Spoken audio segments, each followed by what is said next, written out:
Well, joining us to try to get to the bottom of what it was about Sean that was so remarkable and led to this gigantic impact and this huge feeling of shock and loss at the news of his death is Mark Lamarr, the comedian and DJ who was a friend of Sean's, also a collaborator. Hello, Mark. Good morning. Good afternoon to you. Hi, Vanessa. That's such an enormous question and I suspect unanswerable.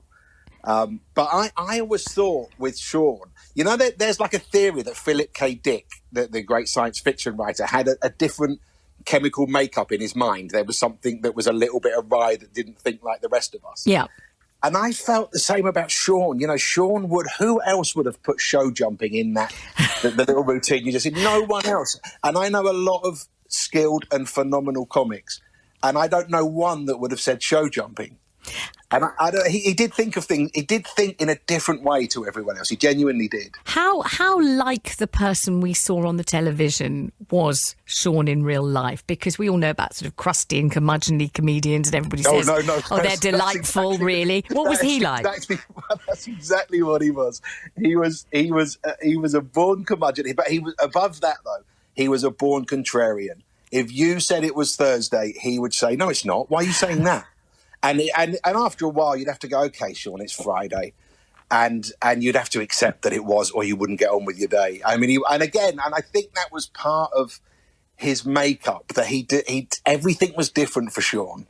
And I don't want to say that in any sort of romantic way. You know, I spent many years on the road with him and many years in a writing room with him, and you know, that could be hard work sometimes. Yes. But it always paid off. He was always brilliantly funny. Now, his ascent into the comic firmament, whereby he became not necessarily a household name, because I think lots and lots of people would recognise his face and then think, "Oh, what's that chap's name again? We see him on 8 out of 10 Cats. What's his name?" But he became much loved and a fixture of many comedy shows. But it took a while for that to happen. What was going on when he was just kind of in the hinterland, hoping to break through?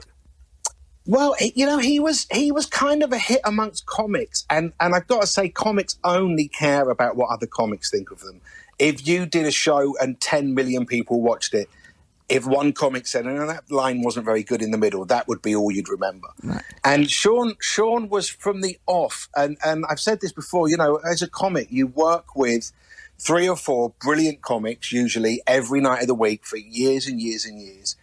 And Sean stood out immediately. I mean, he wasn't brilliant, first of all, but he was great. Mm-hmm. And I started a few years before him, and the comedy circuit in those days was very fertile and very febrile in the late 80s. You know, a typical bill would be me and Frank Skinner and Harry Hill and Eddie Izzard and Steve Coogan and Joe Brand and Jack D, lots and lots of really great people. Mm-hmm. But the comics all liked Sean from the very beginning. And usually it takes a few years. There's a gestation period of 2 or 3 years of how you crack your innate funniness and learn the craft of comedy. But Sean was so funny from the very beginning that comics would always come out of the dressing room when Sean was on. Always. Really, that's a vast compliment, isn't it, to one of your ilk. The two of you collaborated, Mark, didn't you? Now, this is a film about squirrels, and people might think I must be making this up, but I'm not. And you spent an inordinate amount of time on this oeuvre, you two, didn't you?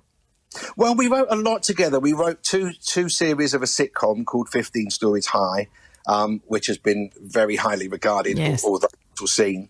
And we wrote 2 series of a show I did called Lamarr's Attacks, which has been little regarded and completely forgotten. And we also wrote a movie called Red Squirrels, which was about, it was kind of loosely based on the Magnificent Seven. It was about an ailing comedy club where 7 crusty old comics have to come back to town to do this enormous gig to save a comedy club. It didn't get made in the end, but we spent many years on it.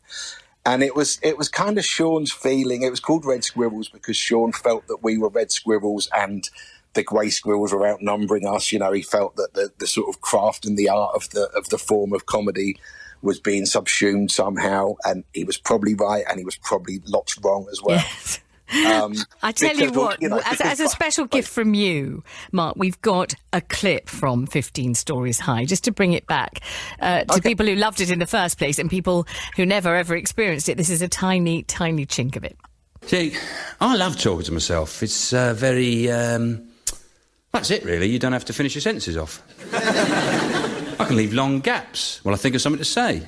I'll be halfway through an argument with myself and think, I'm a bit peckish. Finish it off later. Who do you think, what kind of a person did you have to be the receptive audience for that?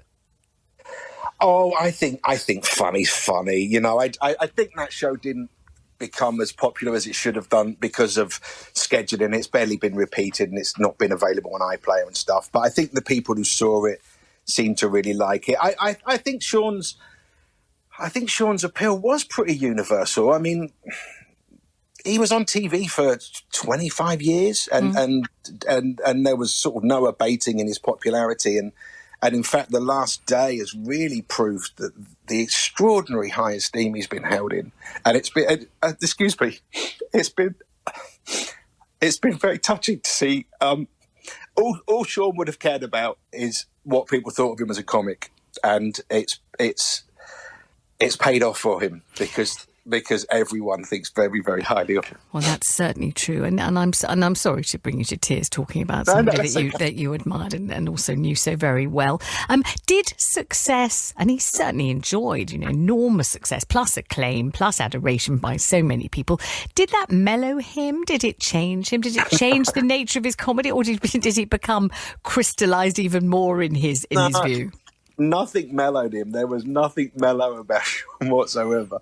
I do think the relative failure of 15 Stories High did put a bit of a crimp in his stride, and he said from then on he would really only do panel shows, because those shows, you spend 6 months of working really, really hard on something, and then for it not to be seen as big an audience as he wanted it, not to be judged by people, but if they didn't get to see it in the first place. And I know actually he was very, very upset that he didn't feel 15 Stories High had been seen by as many people as it should. So I think there was definitely a sort of a career shift. Also, as you get older, you're less hungry. I don't want to sit in a room for 6 months writing something, whether people are going to see it or not. And I think he realised that he was doing very well on the panel shows, and that's a more comfortable life as you get older. Do you think other panellists enjoyed being on his team or sitting next to him on panel shows? Or do you think there was something extremely intimidating about sitting next to somebody of his calibre? And I speak as somebody who did occupy that position on a few occasions in my career. And I'm not necessarily going to say how I found it, but what do you think people thought as you innocently stumbled into a room and thought, oh, gosh, I'm next to him again. No. Yeah, I think people, they've become a little bit dismissed, panel shows, for various reasons, which I understand. But I think generally the comedy is of a very high and very fast calibre on those shows. And I remember doing bus books often with Sean, who used to occasionally write for it as well. And you would see people sit down and we do the little chat before it was filming, and you could see people just dissolving, thinking, oh my God, this is the level we're at before we start. This is the calibre. I think dissolving is one way of putting it. I'm not sure I've ever recovered. I was in that position a few times, and I do remember the chat before the show, and I remember thinking, I think I'll say nothing, actually. I'll smile and hope that will suffice, because having been chatted to like that, I thought, God, I'm not risking the wrath. I'm not risking anything. I'm not saying anything. Yeah, I don't mean just the ferocity, but I just mean the calibre and speed. And, these are comics who have honed their craft for 20 years, and suddenly you're supposed to go on and it is a competition up to a point. But I know Sean was very fond of you because we had a running joke, because you'd said in an interview many, many 1,000 years ago that I was your ideal man. You are. I didn't know you were going to say that while I'm presenting the Jeremy Vine to expose me in this manner, but of course you are. Yes. But later, in a subsequent interview, you were asked the same question, and you said Sean was your favourite man.